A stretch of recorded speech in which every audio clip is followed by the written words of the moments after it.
Hi, everyone. My name is Jesse Brizendine, Jared Countess, and and welcome back to, oh, sorry, I just totally stepped on you. Welcome back to Building a Bridge. Oh, all good, all good. I was wondering if you were gonna tell them where we were at. yeah, I totally just lost my line right there. Well, our mission is to empower Jesse. So no, our mission is to empower people to use their voice to build a bridge beyond race relations, creating unity and understanding, effectively raising the collective consciousness of humanity. This is our fourth in an ongoing series of discussions and conversations Jared and I are having around the topics of going on today and really working towards this greater mission. And if you'll recall from last week, we started to get into the psychology of why we do what we do, our initial gut reaction programming, and how we can go about changing it. And Jared had brought an article. And if you haven't watched last week's conversation or listened to it, we really encourage you to go back and do so, because it's going to be, we believe, a foundational piece for really evolving this narrative and creating meaningful and lasting change. But a quick recap is the article Jared brought, which was very recent in the last week or two, was from a newspaper where the headline, and it probably, I would wager 75%, 80% of the newspaper space was dedicated to a headline that read, "Burglary Suspect Caught." And there was a picture of a red, looked like Bronco that had been burglarized. And there was a large picture, probably about the size of one of our images on your screen right now, of a black man that was caught. And then in the side left column, very small, and with the picture smaller than my pinky finger, was a picture of a white guy who had been arrested as a homicide suspect. Now, I don't know about you all, but for us, we're looking at that and saying burglary or homicide, which is more so. And so we started to go into the psychology of why that might be. Jared and I shared our initial gut responses of just seeing that and going off of our own programming, which was not comfortable for either of us. And then we started to have a discussion around that. So we encourage you to go back. But today, we're going to kind of get into a hodgepodge of some of the hot topics right now. And we've had a really cool discussion leading into today, and I'll let Jared kick it off for us. Okay, so today we're going to talk about the most current drama to me and to Jesse around race relations and Black lives. We're going to talk about Aunt Jemima, statues, the rewriting, the current rewriting, so to speak, of history. Why? What are the psychological triggers that might be driving some of those changes? And then from there, we're going to leap into what it feels like to be a police officer in America today, and psychology behind that, and how all of these things are, some of it from all perspectives. Let's just dig it, because I don't want to get too deep into how this conversation is going to evolve and how we're going to break it down in psychology wise before we do it. But I think we're going to take you guys on some twists and some turns, and some ups and some downs. And again, as always, it's going to be uncomfortable for both me and Jesse at times. But we try to just break down, how raw emotions are really just coming out and leading change as opposed to logical thought, and maybe where that's coming from and what that means, and what our fears are surrounding it. Dude, I'm already squirming. So let's start off with the easy one. How do you feel about the Aunt Jemima and Cream of Wheat and all of these companies? Uncle Ben's, which was surprising to me. Changing their imagery, their names, and what do you think about that stuff? I appreciate you starting with an easy one. Honestly, Jared, this was something I was in the dark about growing up, and having been a consumer of Aunt Jemima for a number of years. I always just looked at her as like this grandmotherly figure. I really just always looked at her as this like grandmotherly figure, and there was never any sort of racial kind of piece to it at all. I just looked at her as this really grandmotherly figure. And then as I got older and became more entrepreneurial, I looked at Aunt Jemima as like a entrepreneurial person. That maybe this was somebody's aunt named Jemima, and this was, and so I actually thought the opposite. I thought, when I would see, gosh, I figured like I saw one time that had been around for so long, and I thought, wow, how cool was this that this black lady was an entrepreneur back in the time when it wasn't, and it carried on like that. That was totally my. And so when I found out that this was actually some sort of stereotype or racist caricature, or I'm not sure what the language was that was settled, I was quite shocked by it. And I really, and at first when I saw Aunt Jemima trending on Twitter, I had this thought of, no, that she's such like this sweet little grandma. Like, it's always been a part of my breakfast for so long. Like, who's fucking with her? Like but that's so I have yeah, I was completely in the dark about that. And I just, and so which also it brings to question for me is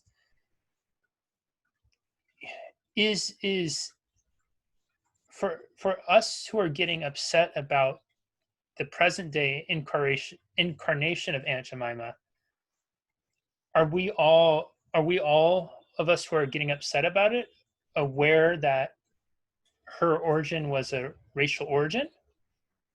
Or, I mean, did maybe some of us have that grandmotherly type perception that I did?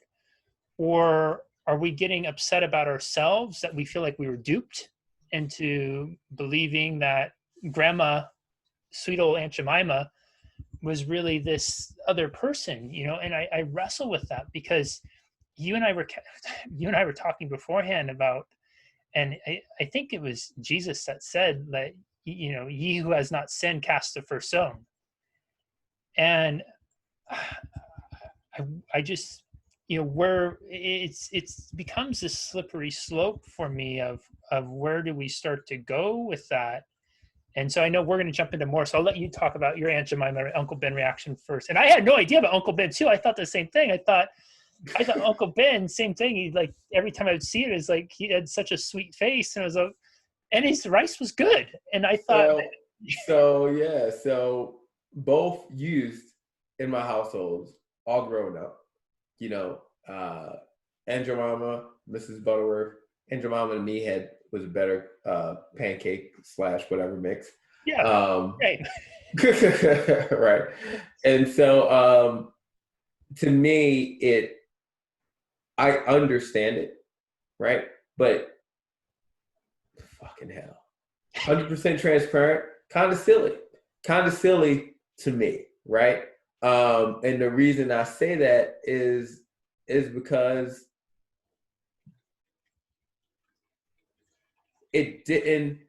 doesn't bother me, right? It doesn't bother me that Aunt Jemima was used as this picture to help sell pancake mix and all that kind of stuff. Is it a reminder of, where Black people were? They were servants in the kitchen and all that kind of stuff. Yes. Is it messed up that most of the women who played in real life like they were representative of Aunt Jemima didn't gain any real wealth or status because of it, right? I have one client actually who I had this conversation with, told me that Nancy Green, when she died, who was the first one to play Aunt Jemima, right? They had multiple because they went all around the country and you didn't have TV, so you can have one spokesperson. You had to have multiple for every region.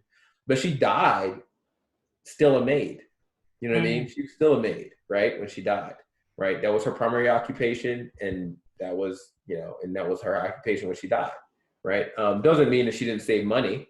My great grandma was a maid most of her life, and everyone was surprised by how much money she'd put away when she died. They were like, "What the fuck? Like, how did she, how did you save all this money?"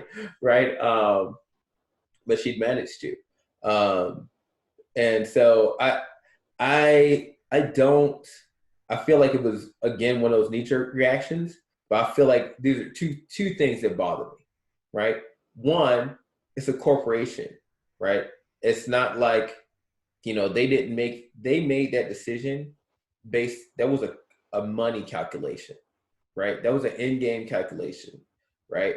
And so anybody on either side of the table should recognize that, right? And so, don't blame hurt feelings or say like, oh, this is something that, the Black Lives Matter, we can get into that later, but the Black Lives Matter, the Black Coalition has put together and be like, remove, Aunt Jemima.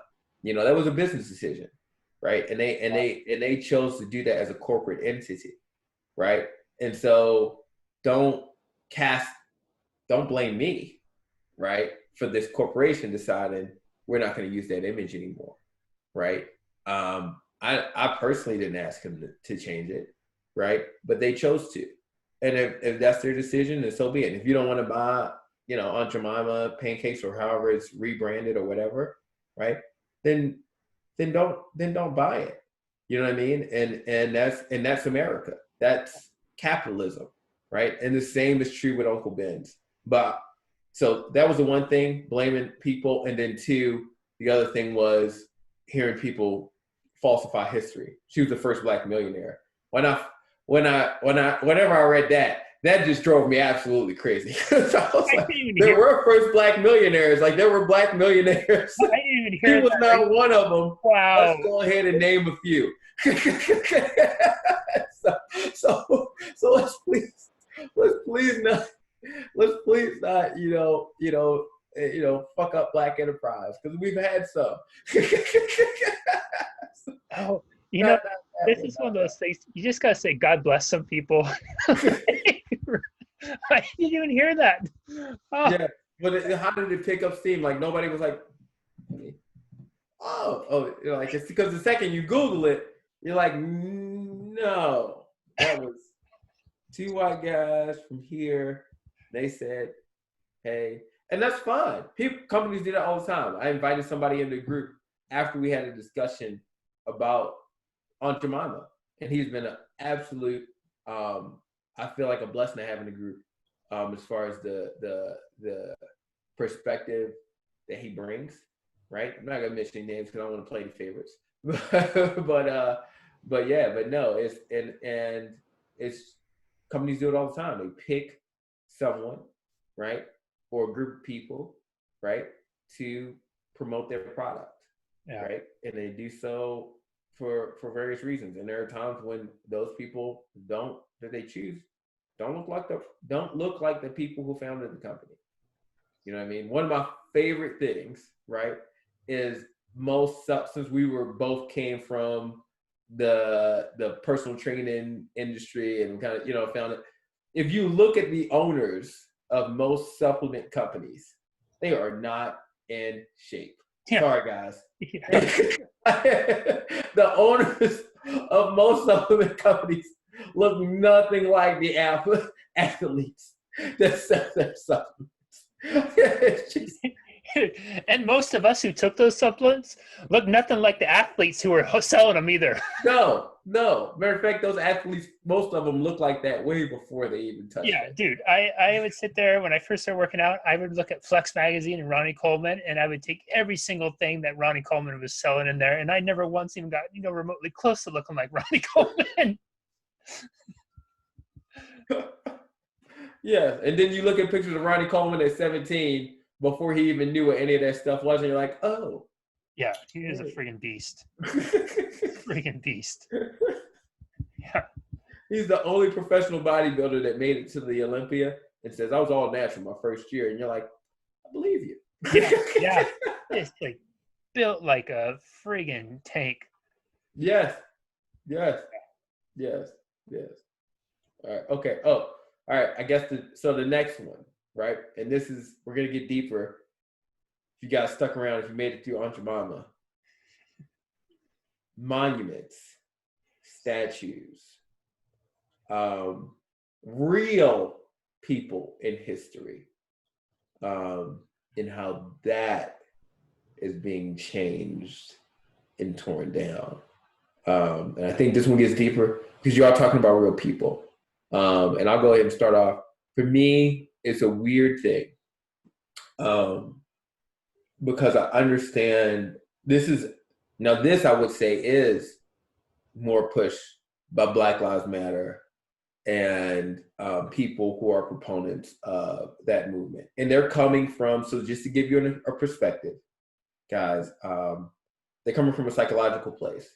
They're coming from this, to you, it lifts you up and gives you a sense of pride. And to me, it diminishes my view of my self-worth. That's a part of history that I don't want to remember and I want to forget, right? And even by you wanting to remember it, it kind of assaults my psyche, right? And so, this is an affront to my psychological health, my mental health and well-being, right? It annoys me even more that it's an uplifter to your mental health and well-being to some extent, right? And so I want to get rid of it. And so that's the perspective that I understand it from, and I get it. And what causes me a lot of trepidation, right? In terms of how I feel about it, because I'll just end here and give the floor to you. I don't necessarily agree with it. And I just don't. I was watching, I'll give an example. I was watching, I like sports. So I was watching Skip and Shannon, a show called Undisputed. Shannon Sharp and Skip Bayless. And I like them a lot. It's a black guy and a white guy. Right? But they both just have great debates and they're super clear. And I like the way Shannon presents his arguments and all this other kind of stuff. And Skip too. I like Skip, even though, Skip's an abrasive character too, right? So anyway, I like him a lot. But I watch, Skip and Shannon, and they brought up, I think it was Clemson. Pretty sure it was Clemson. And protested Clemson to have a hall renamed from one of the founders of the university because he was a slave owner, right? And I was, and in my heart and in my mind, I cannot stand behind that, right? Because people have a dual nature. You know what I mean? And that's what we talked about in the beginning, is that, and it was an acceptable social practice at the time, especially in the South, right? So people have a dual nature. Two, it was an acceptable social practice. So if I can be understanding of a black kid that deals drugs, right, in the inner city, as an acceptable social practice, right or wrong, right? Because he feels a need and it provides for his family, et cetera, et cetera, et cetera.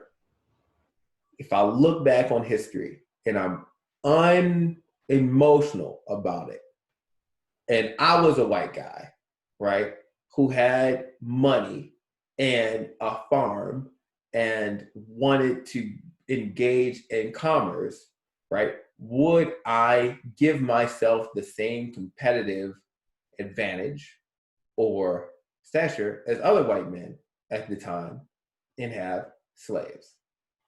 Does that make any kind of sense? Yeah. So the fact that he owned slaves, it's not necessarily a discussion of how he treated his slaves or whether or not he was a barbarian or et cetera, or a really bad person. But the fact that he founded and helped found a university or college does say something about him, right? At a time when education was a premium and at a time when it was sorely needed, right, in the South, right, and around the country, where you had a very low literacy rate, you know what I mean, and to put money, and even if you didn't allow black people in, but to put money and resources into something that was to better humanity, right? Should your name be stricken from anything? And so that was the one that bothered me, because I love education, right? I love learning. So that was the one that bothered me more than anything, because this was a man, he was directly a part of the history of the institution in which they were speaking, and probably, an essential part of that history. You get what I'm saying? Yeah. And they were campaigning to strip that of him, right? And that, to me, that's wrong, right? To me, that's, not right. And then the question is, where does it stop? I'm gonna let you go, and speak on it, how you feel about the statues, and give you permission to be raw and offensive if you need to be, but that's not really your character. So I thought that you. First of all, Jared, I really appreciate you sharing. And I had never thought of it from that perspective of, if I'm going to allow the concession for the kids, selling drugs and understanding it, to look at it from that perspective. So I appreciate that's a new perspective I'd never considered. I am really struggling with it. And so one of the things I think that, whether you're a parent with your child, whether you're in business, whether you are mentoring people, we always encourage people to learn from their mistakes, not sweep them under the rug, not pretend they didn't happen, but to learn from them. I enjoy history, learning about history, the good, the bad, and the ugly. And I feel like I have I'm probably a better than average understanding of history. I could travel to different places, and off of a initial reaction, I probably won't know what the statue is or who it is. And I'm wondering if everybody who is very upset about these statues knows exactly the who and the what of all the statues, first of all. So I want to throw that out there. What I do think, though, is that we'll often form perceptions of statues, monuments, not based off of what they really are or who they really were, but what we've learned to have them represent to us. Best example I could probably give to this is the Colosseum in Rome. Now, I've been to the Colosseum in Rome, and when I went there, I was excited. I was really looking forward to seeing it, not because I was thinking about the thousands of people who were slaughtered in the Colosseum, people who were slaved, people who were imprisoned by the emperor, probably most wrongly so, for the sport of others. I guess that's the greatest monument to slavery ever. And I'm there stoked to go see it, because in my mind, when I'm pulling up to it, all I can hear is the Gladiator playing in the background, and Russell Crowe saying, "My name is Maximus Decimus Aurelius," in the epicness of that. All I can hear is the movies that have been Hollywoodized into my experience of what that means. And so when I'm going there, I'm not sitting there thinking about the thousands, tens of thousands, hundreds of thousands of slaves, innocent people, poor peasants, everyone who was brought in there and slaughtered and tortured at the expense of humanity. And by the way, on that day I was there, there was a line around the whole place, and it was every single color, creed, race, everything, black, white, blue, brown, yellow, green, everything, short, tall, everyone was there lining up, and they had their cameras out, they were taking their selfies, everything, because people were not thinking about it as this being this monument of slave, where there was more blood spilt there than probably any battlefield throughout history. They were thinking probably of Gladiator and how badass that movie was, or whatever their own romanticized experience of that is. So my concern with the statues is this: it's where do we stop? Because I think we're entering into a very slippery slope right now of when we start to try to tear down history because we're angry and pissed off of things that happened before. I think, one, we're not learning lessons of it. Two, I think we're setting a dangerous precedent for, we look at human history, we look in the mirror, most of us are going to see parts of ourselves that we do not like. And by going down and tearing down these parts of history, at some point, like, man, I, Jared, you and I have talked about this before. There's a lot of stuff I've done in the past. I'm sure things I've said, you know, whatever, people probably think, boy, you're a shitty person if you based it off of that, you know? And so I do my best to learn from those mistakes, to grow from them, and try to be the best version of myself now, which is, I think, what we all have the opportunity to. Yes. And if we get into this dynamic where we're judging one another, ourselves, we're making the past our present, I don't know how we ever fully move forward from that, right? My other concern is this, is I think there's a lot of people who they are looking at the foundational piece of this, of inequality, as being wrong, and they want to help. But then they see, I'm with this too. I'm not sure how the perception of somebody who represents hatred and anger being torn down in hatred and anger, how is that going to fix it?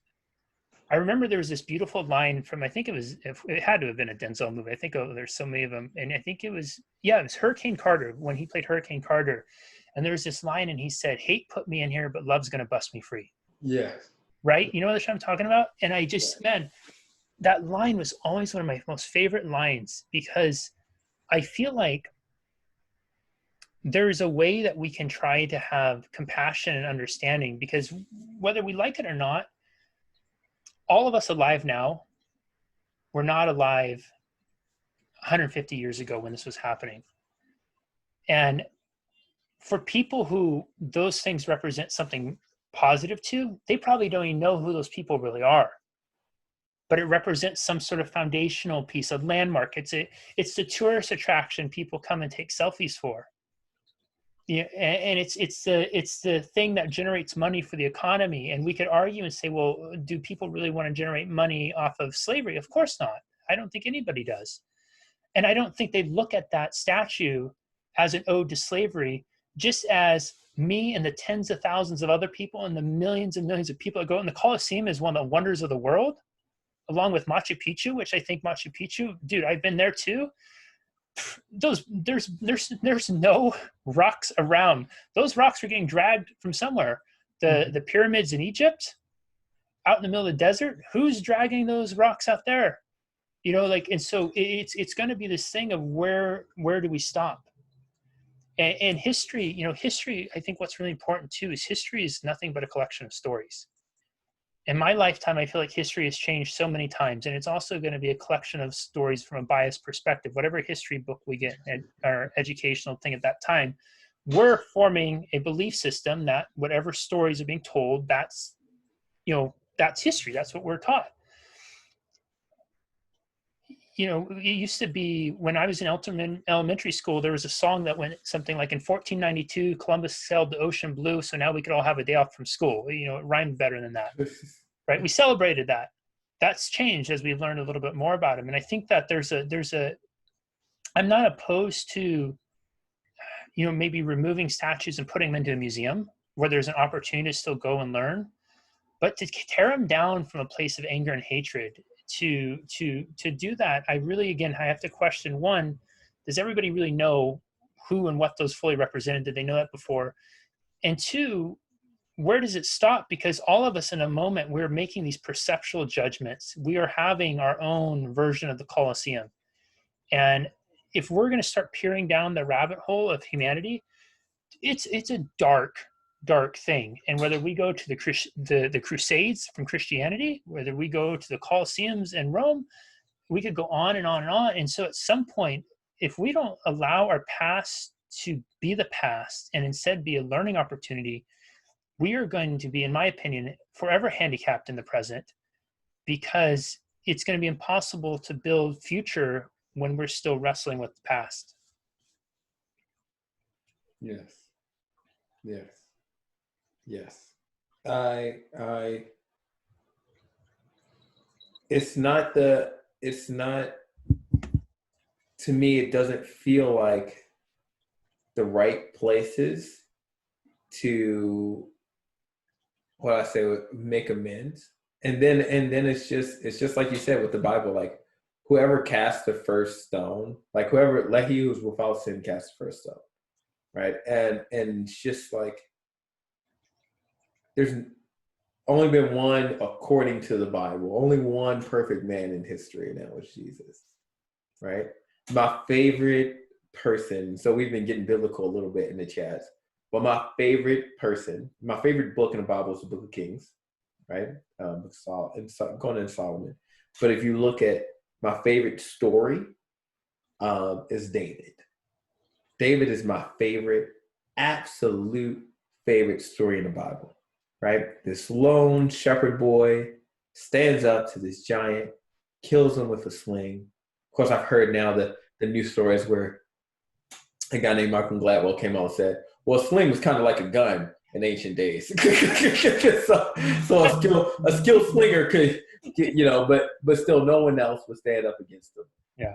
And, David took him out, right? And became hero of Israel, right?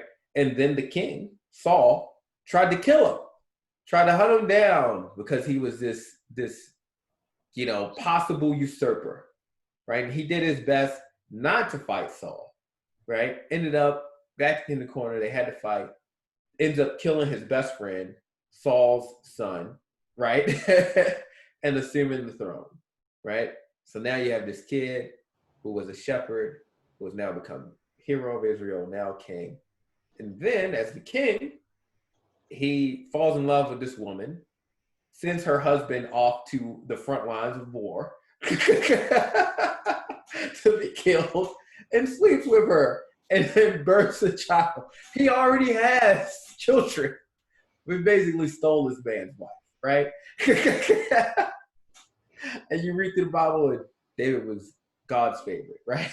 Because God in the Old Testament had favorites, right? And so you have this, and the story goes on and on, where David makes more mistakes, and then does the right thing, then makes more mistakes, right?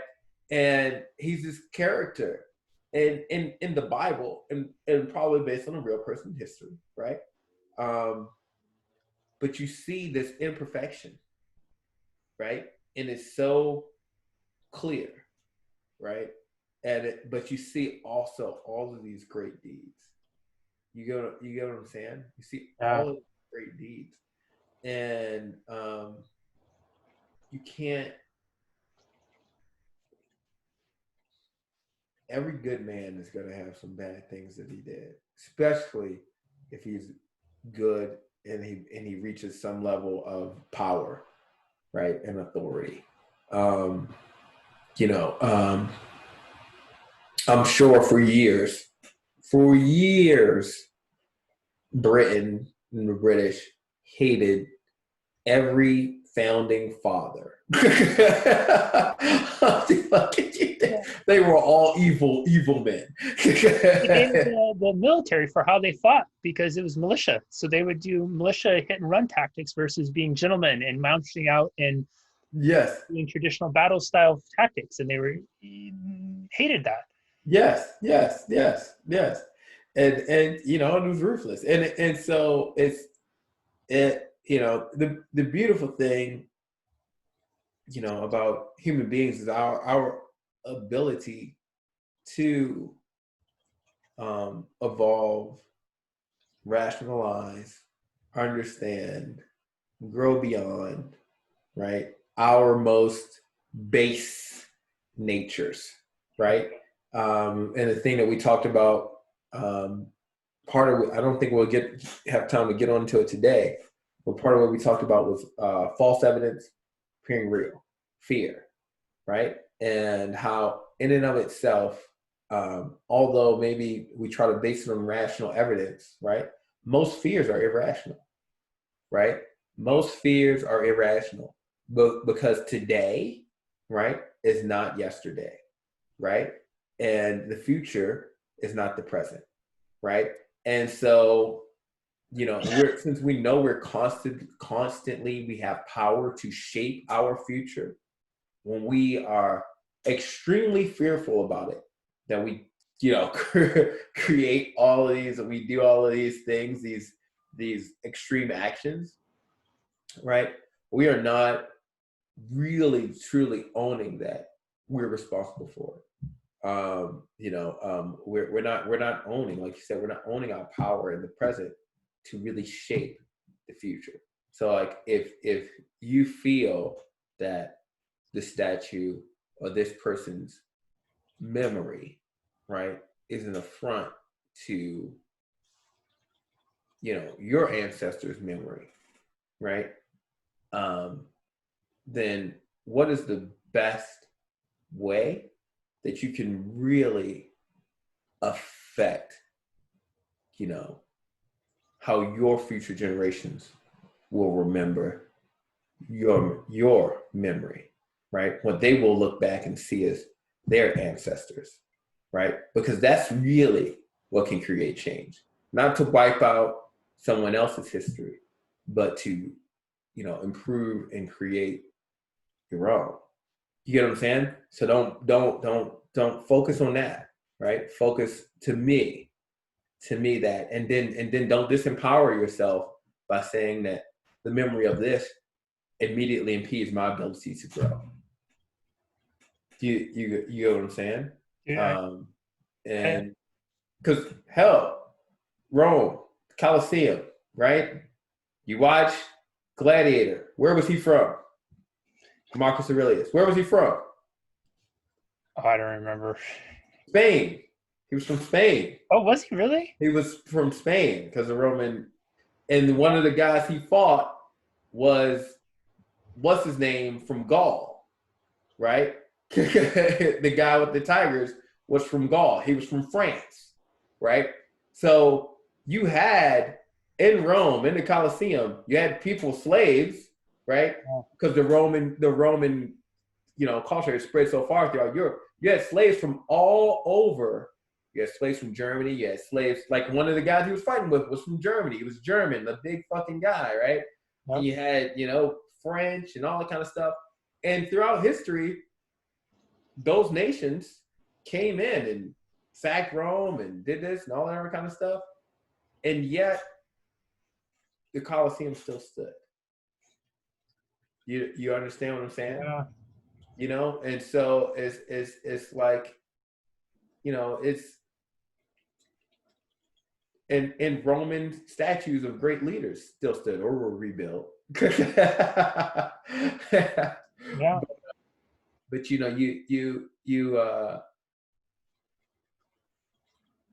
history, people are so complex.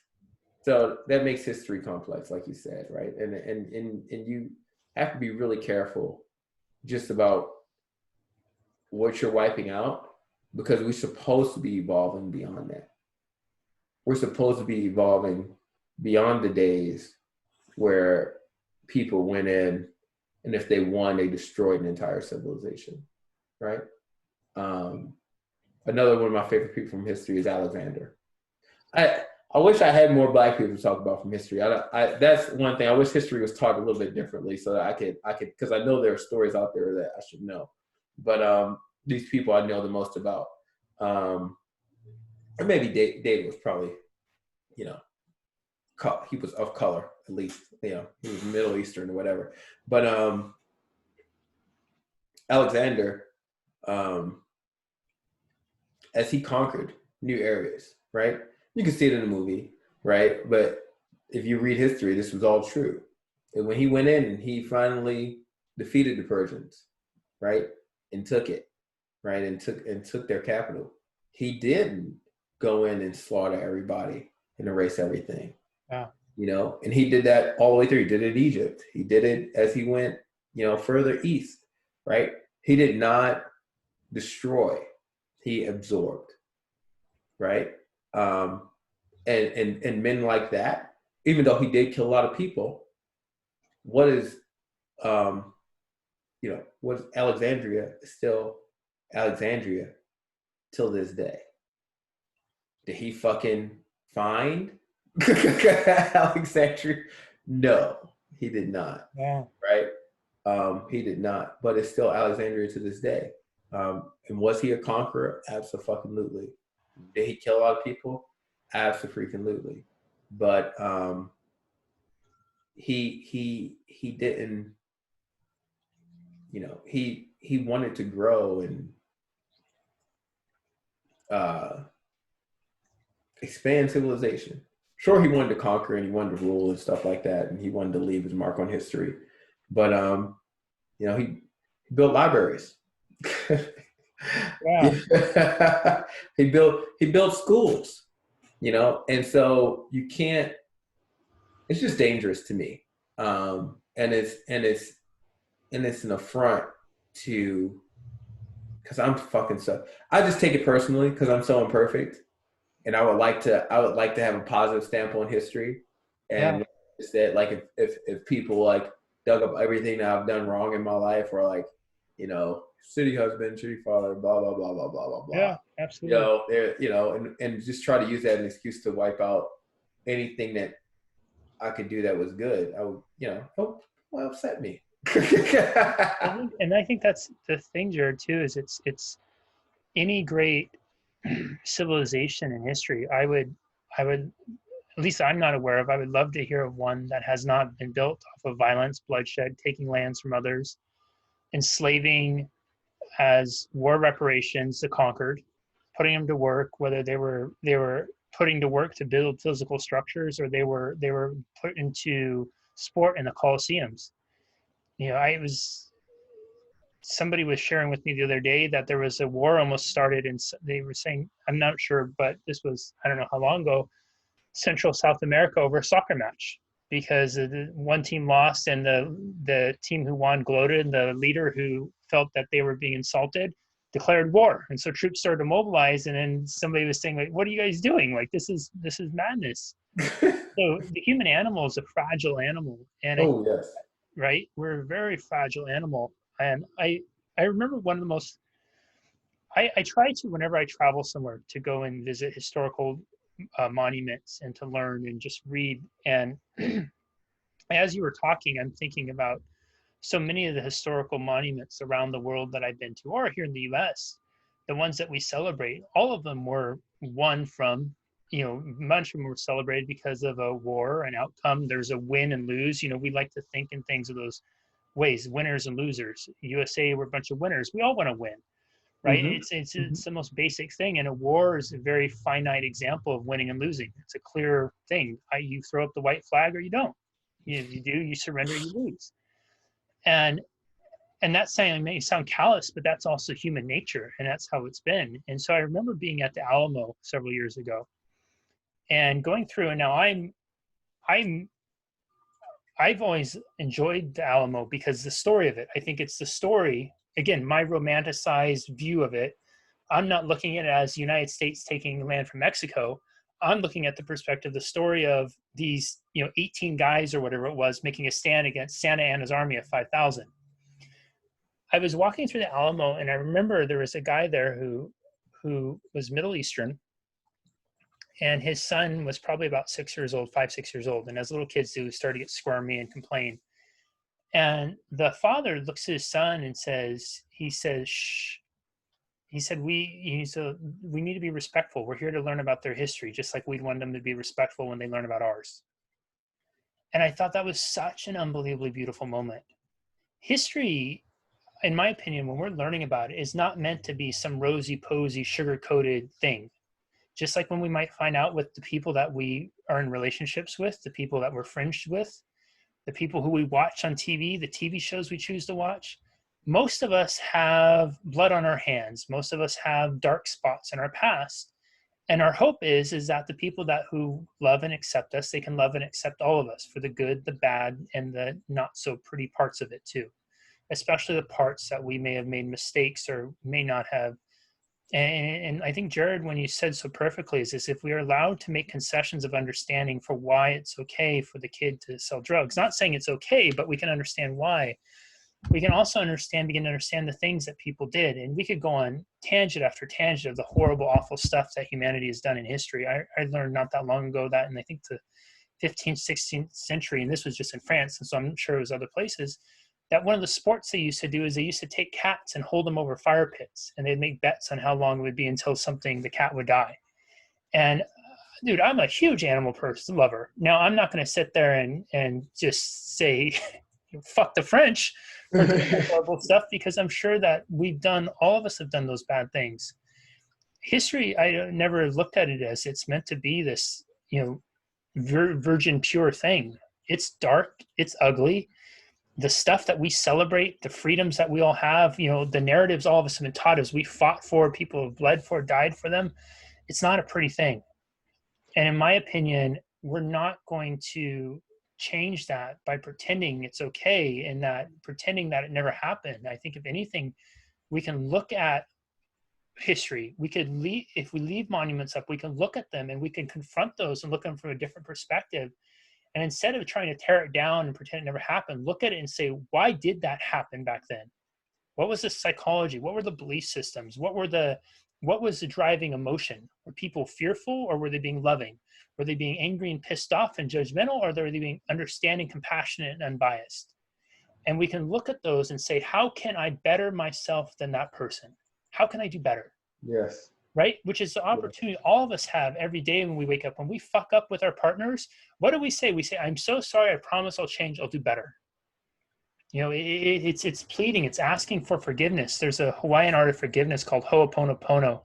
And the forgiveness prayer goes something essentially like this. And I'll have to look it up and share it. But I'm so sorry. It's something like, I'm so sorry. Please forgive me. I love you. And if we could all just learn that, and the challenge is we put such an attachment to being pissed off because it goes back to right, wrong, win or lose. Ladies and gentlemen, I hate to say this, but we hate losing. We really do. And we really, really do. And it's a tough thing right now, because we're playing, if we're willing to have this really raw open conversation with the person we see in the mirror, we will see that some of what drives our behavior right now is we're playing in a win-lose dynamic.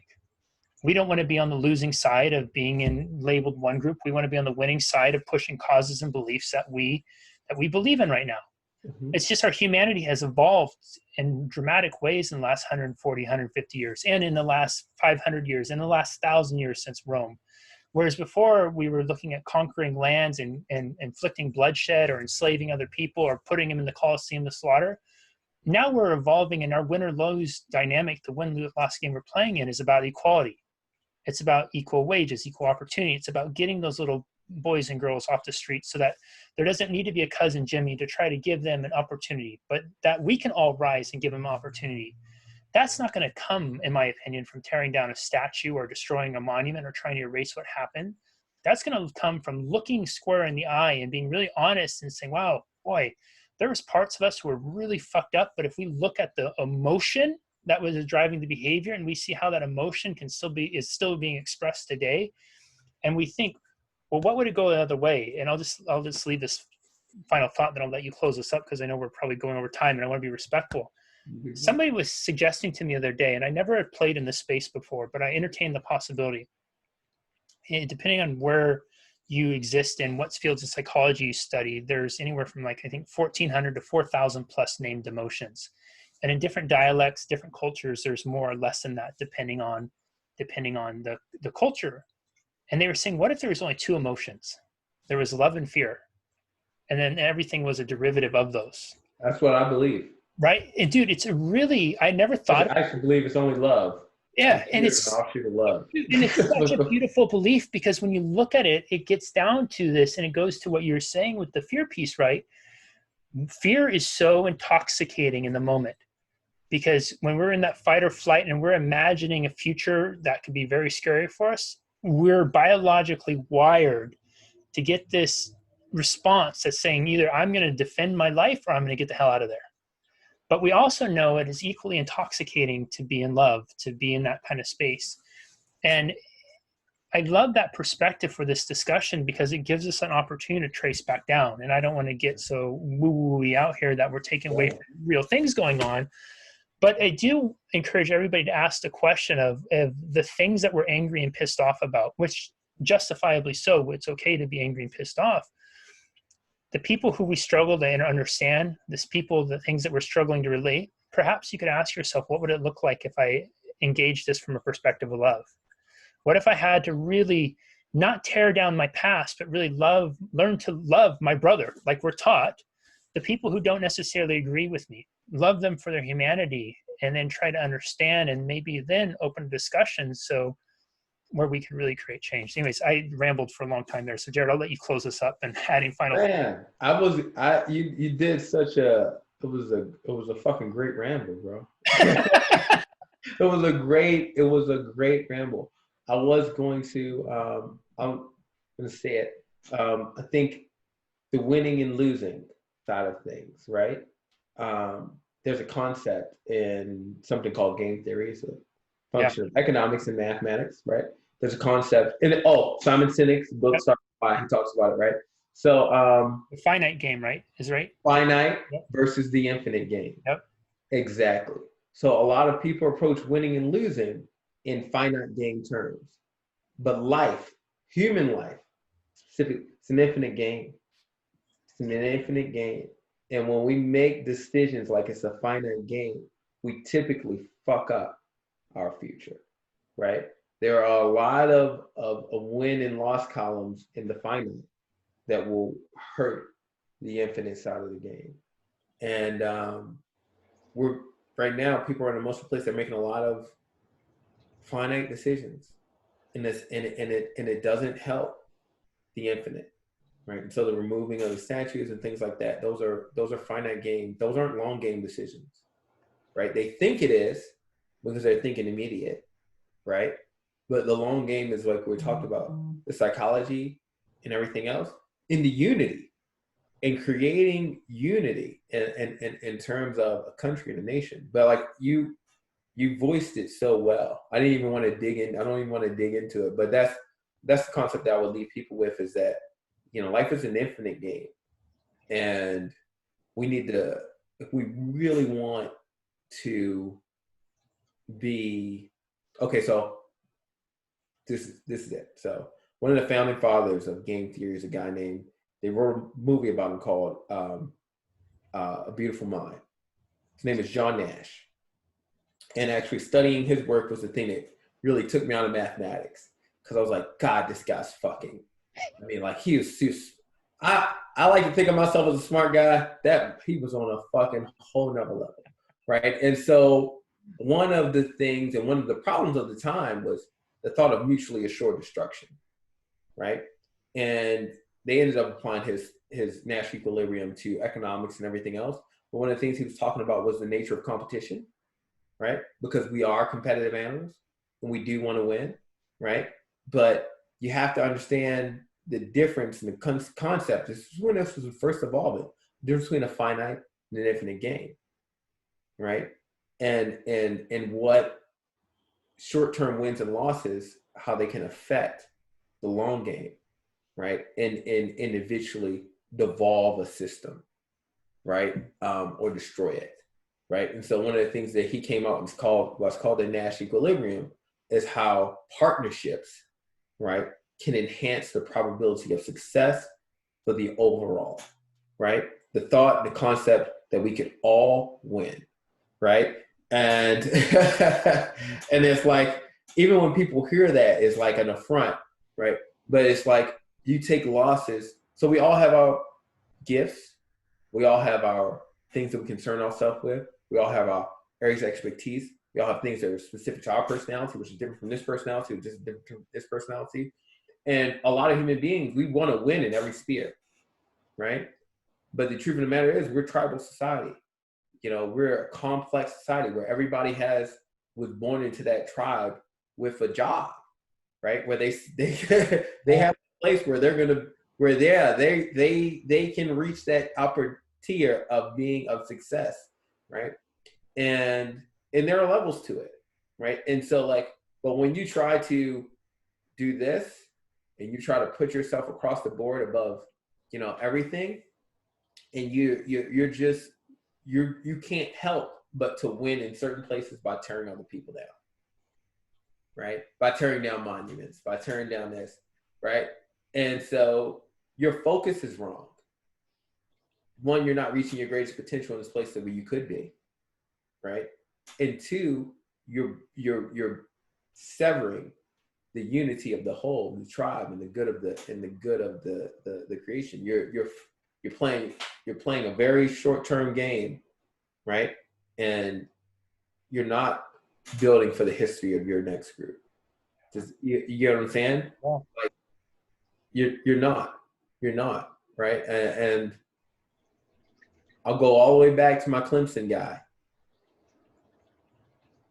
I'm gonna put my money and things that I've done into this school, and it's going to stand to help future generations and make the world a better place, make the United States a better place. And that, I think that's something we all should aspire to. Like, what am I gonna leave that the people after me will benefit from? Yeah. You know what I mean? What am I? And then understanding we all have an ability to do something like that. We all have ability to give something that exists beyond us. And that part of us that exists beyond us, we want to make sure that it goes into a world where it can thrive. Yes. You know what I'm saying? And so, you know, that's, I can never support the tearing down of anything like that. You understand what I'm saying? Yeah, I can never support the tearing down of anything like that. And so it's, like I said, I get where it comes from. And I would like to flip it, right? But I'm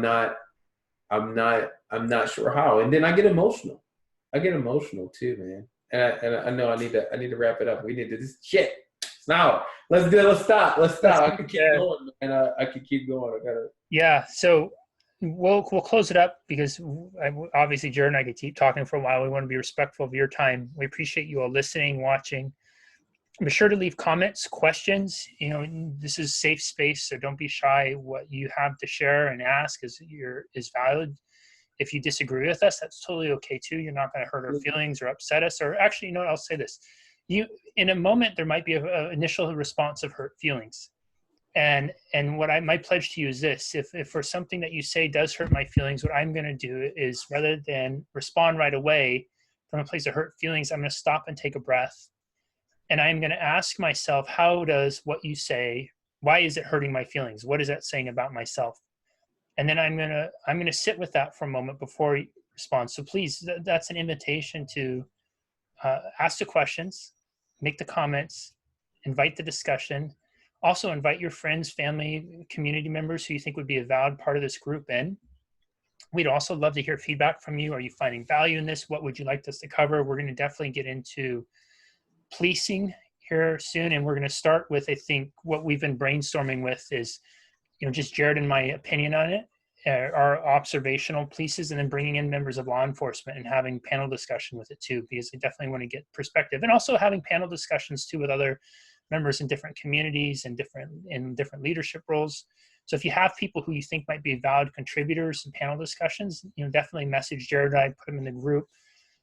And yeah, we really appreciate you all being on this journey with us. And I think that just keep the discussion going. It's important that the emotion, the charge is starting to fade out of the public spotlight right now. All of us have started to notice that the news isn't covering it as it was 3-4 weeks ago. This is why Jared and I committed 6 months up front to you all, because knowing that once emotion starts to subside, the media is going to go, attention is going to go where there's the most energy. And right now the energy is getting put somewhere else. So all of you in here, we're holding you accountable as being in here, really being people who want to create meaningful and sustainable change. What that means is all of us have to resist riding the emotional wave and stopping when the rest of the world does, and keep these discussions going, because this is how we're going to create change. And this is how we're going to really work with psychology. And this is how we are going to all build a better future together and play that infinite game that Jared so perfectly said. So thanks everybody for being here. And Jared, man, as always, I appreciate you. And I learn so much every time we spend this time together, buddy. I really appreciate it. I appreciate you too, man. I appreciate you too. Your perspective and your talks about history, and we got to dig deeper on the psychology pieces so that you can keep bringing in that stuff, because the last talk on psychology was fucking on point. And I took it and taught all my clients and everything. Me too. I think the same thing every time we talk about them. Well, dude, you guys, like, people start saying that you just need to watch our videos. Like, you're gonna get so much out of it, and then have a discussion about it. Yes, yes, Yeah. yes. All right. All right, everybody. We'll cut it there. We'll see you next time. Oh wait, I don't want to. Oops, cancel. I have to stop this.